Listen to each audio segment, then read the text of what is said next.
Assalamualaikum. Jumpa lagi. Pernah tak rasa hidup ni susah? Kerja banyak-banyak pun masih rasa tak cukup? Fikiran hati rasa stres? Kenapa kita boleh rasa begitu? Sebenarnya, dunia ini tempat ujian. Dalam dunia, daripada dulu sampai sekarang, ramai manusia. Ada yang sudah lama mati dan ada yang baru lahir.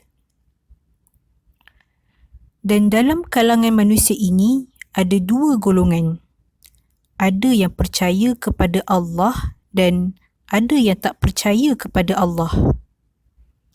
Yang percaya kepada Allah, orang yang mengamalkan Islam, berusaha menjauhi hawa nafsu dan syaitan, dan meninggalkan dosa kecil dan dosa besar.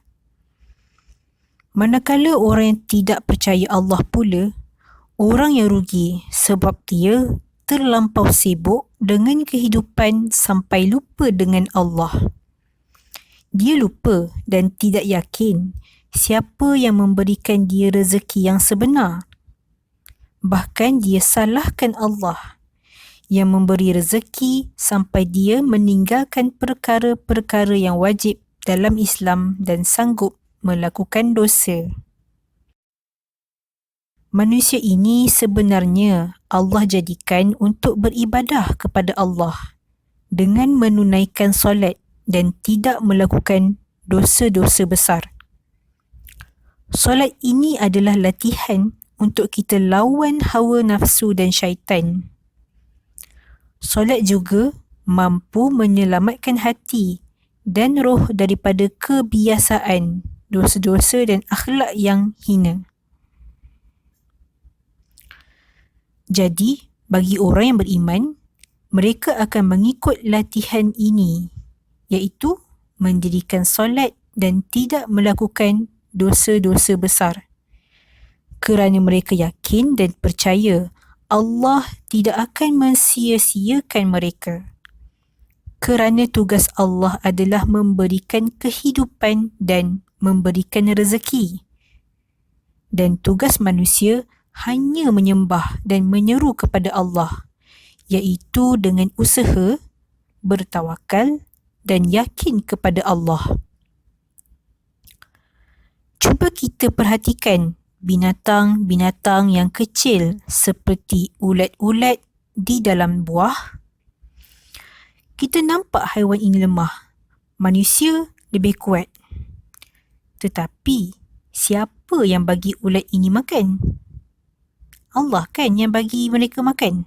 Betul? Jadi, haiwan yang kecil, yang lemah pun boleh hidup. Kenapa manusia? Kita rasa tidak yakin dengan Allah?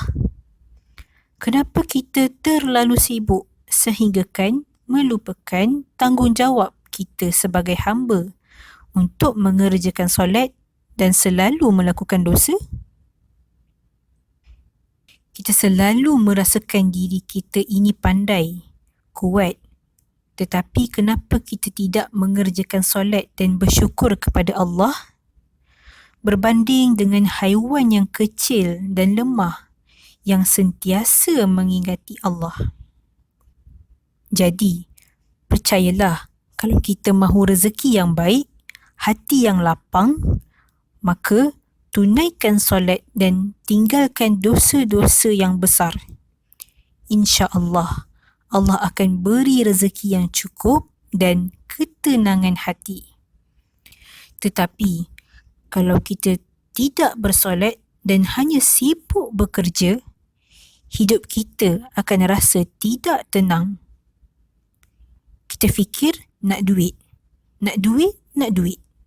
dan tak pernah pun rasa cukup. Siapa yang boleh bagi rasa cukup tersebut? Hanya Allah sahaja yang boleh memberikan rasa cukup tersebut dengan cara kita menunaikan solat dan bersyukur kepadanya. Kalau kita jadikan dunia ini sebagai matlamat hidup, kita akan jadi makhluk yang teruk seteruk-teruknya. Tetapi, kalau kita jadikan akhirat sebagai matlamat hidup, Allah akan mudahkan kehidupan kita di dunia dan akhirat.